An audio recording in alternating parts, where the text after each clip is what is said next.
Bill Belichick has no press conference integrity whatsoever. He's just going to say whatever he feels like saying and then let the chips fall when they decide to fall. He's the Clearly, best. there's an issue at quarterback for the New England Patriots, regardless of what Bill Belichick says. Brandon, should he bench Cam, or do you let him finish out the season at this point? Yeah. Bill Belichick can't afford to bench Cam Newton. Look, the Patriots are cooked. They're done. And they're going fishing for the first time since 2008, 12 years. The Patriots need Cam Newton. Let's say they go with Jarrett Stidham. This would be a PR nightmare. This guy goes in, he throws 4 or 5 picks. The headline every week is going to be the Patriots get blown out. Jarrett Stidham is not the guy. Jarrett Stidham throws 3 picks.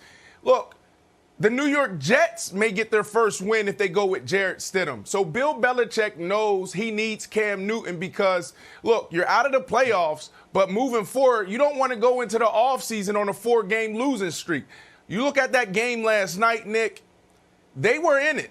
The offense looked terrible, and what changed the game was that pick 6. That was a 10-point swing.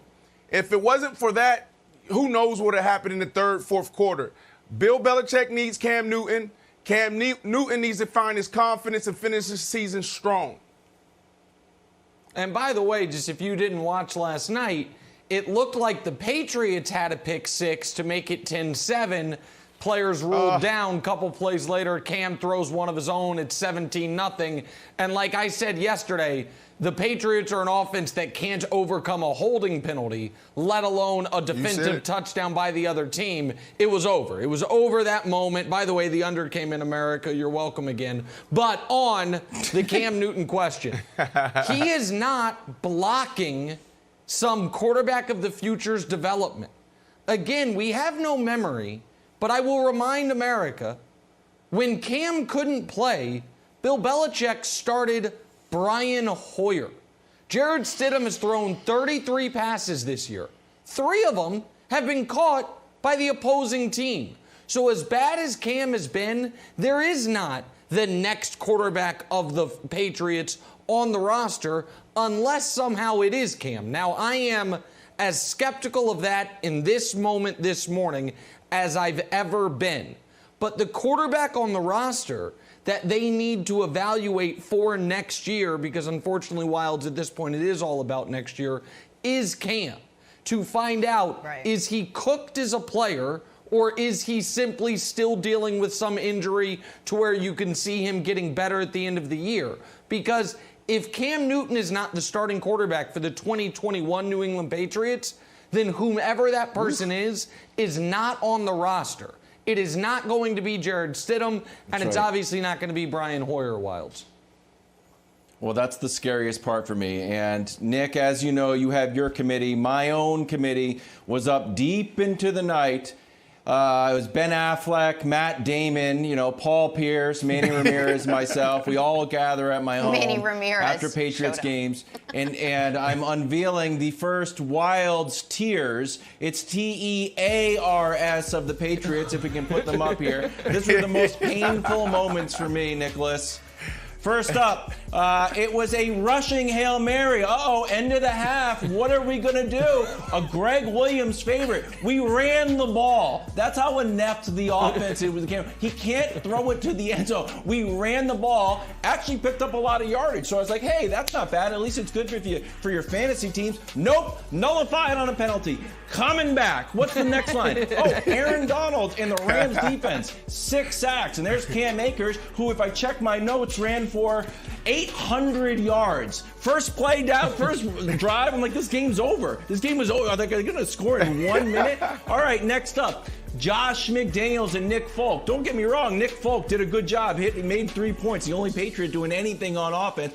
4th and 2, we decided to kick a field goal because we have no confidence we can get 2 yards, Nick. 2 yards. So how do we figure we're going to get 14 points in the second half when Sean McVay is now 34-0 in the... Hold on, Brandon. I'm too fired up. I'm going to come through the screen and meet you in a second. I got to hear it. I got to hear the Cam and Belichick part. Josh McDaniels. Hey, great job calling 4 rushing plays. It only caused Terry Bradshaw, Hall of Famer, to call it, quote, the worst offense he's ever seen. Wow. Still going, stand by. was Cam bad. Newton had 9 completions. One of them should have been an interception. We all know when he went up, I was like, wow, that's a great play.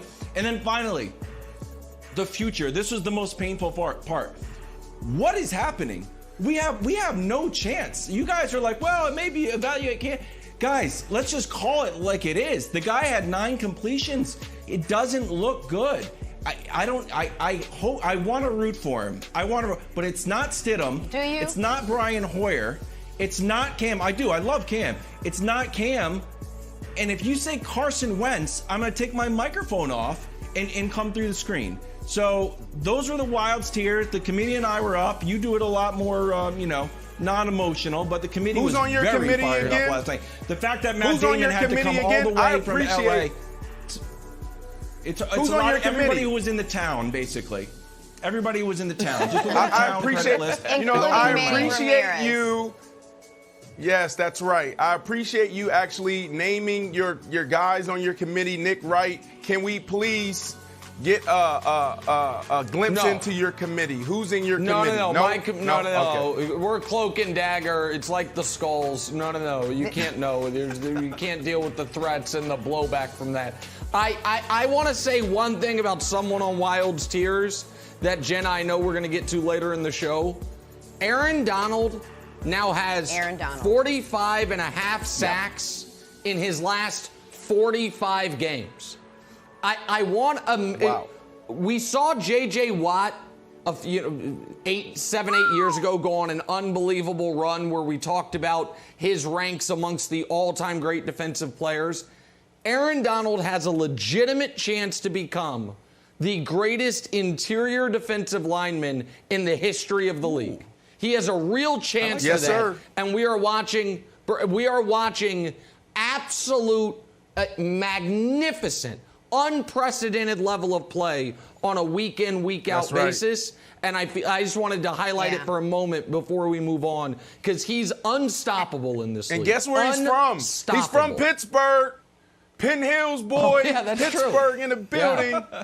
Thanks for watching. Subscribe here to get the latest from the show. Also, be sure to check out more of the best clips from First Things First, or go watch a few segments from our other shows on FS1.